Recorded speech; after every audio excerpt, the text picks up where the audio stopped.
বিভিন্ন জনে ইদানিং প্রশ্ন করছে গত 3 দিন থেকে কি হচ্ছে ভাই দেশে।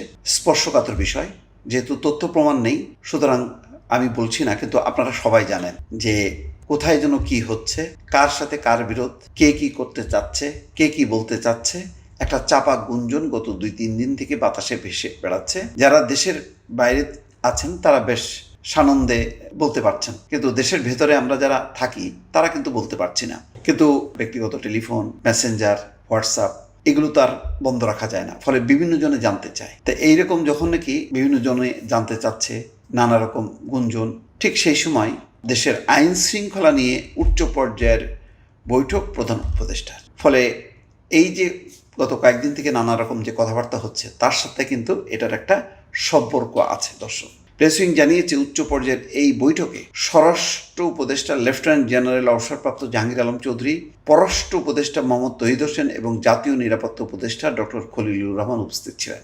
বৈঠকে কারা ছিলেন দর্শক, এটা কিন্তু খেয়াল করবেন, এটা খুব গুরুত্বপূর্ণ। তার মানে সব উপদেষ্টাকে নিয়ে নয়।